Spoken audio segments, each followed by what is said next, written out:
Non, mais il fait-tu enfin assez beau? C'est une journée comme aujourd'hui qu'on sort dehors, qu'on passe un peu plus de temps près de la maison et là, on se rend compte que l'hiver a peut-être été un peu plus dur sur notre propriété qu'on le pensait et là, on découvre des mauvaises surprises, comme les fissures de fondation. Là, c'est certain que c'est juste un petit cheveu, une petite ligne fine. C'est peut-être même juste en surface dans le crépi. Donc, on ne s'énerve pas avec ça. La chose à faire, ce serait de prendre une photo. Comme ça, au printemps prochain, tu vas pouvoir comparer ta fissure avec la photo pour voir si elle a évolué ou pas.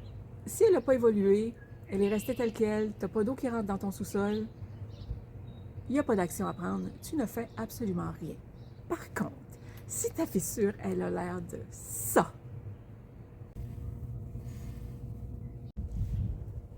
bon, là, cette fissure-là est un peu plus importante. Ça ne veut pas dire que ta maison tombe en ruine. Peut-être que oui aussi, là, mais disons que ça va encore bien, puis c'est récupérable. Il y a plusieurs façons que tu peux utiliser pour réparer ta fissure toi-même pour moins de 15 $. Et je te donne tous mes trucs maintenant. Ma meilleure façon, c'est le silicone. Ça te bouche une fissure en 3 minutes. Tout est réglé. Et tu n'as plus aucun problème. Tu as juste à appuyer ici. Ça va sortir tout seul. OK, là, tout de suite, ça ne marche pas. Mais ça pourrait fonctionner.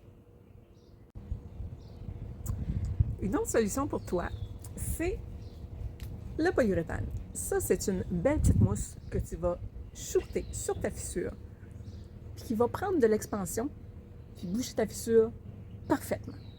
Puis le plus merveilleux dans tout ça, c'est que quand ça sèche, tu peux couper l'excédent. Donc, ça te fait une belle job toute propre. C'est pas merveilleux, ça? Un autre truc que j'aime beaucoup, c'est d'utiliser du duct tape. Ça colle absolument tout.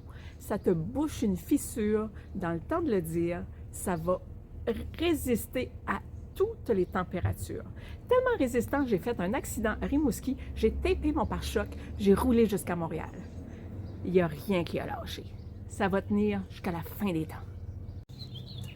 J'ai même la solution si tu es vraiment, vraiment cassé. La gomme ballon. Ça, là, une gomme ballon bien mâchée, ça te couvre une fissure, là. Je te le dis, là. Tu l'étends, là, ça fait une belle job. Tu vas peut-être avoir des fourmis, mais tu n'auras pas d'eau qui va rentrer chez vous, c'est certain. Ça va, vraiment. Oh mon Dieu, que c'est mauvais. Oh! Ça goûtait pas ça quand j'étais petite. Oh! Oh! Oh! Apprends les dents, par exemple. Hein? Pas de dents dans la gueule. T'oublies ça. J'en dis pas mal des niaiseries, mais la réalité, c'est qu'il existe des spécialistes en réparation de fissures. C'est toujours mieux de travailler avec un spécialiste quand le spécialiste existe que de faire le travail toi-même et de demander à un spécialiste de venir refaire le travail que tu as mal fait avant. Lui, il va te coûter quelques centaines de dollars, mais c'est toujours moins que de devoir refaire ton sous-sol parce que tu as eu une infiltration d'eau due à une fissure que tu as négligée.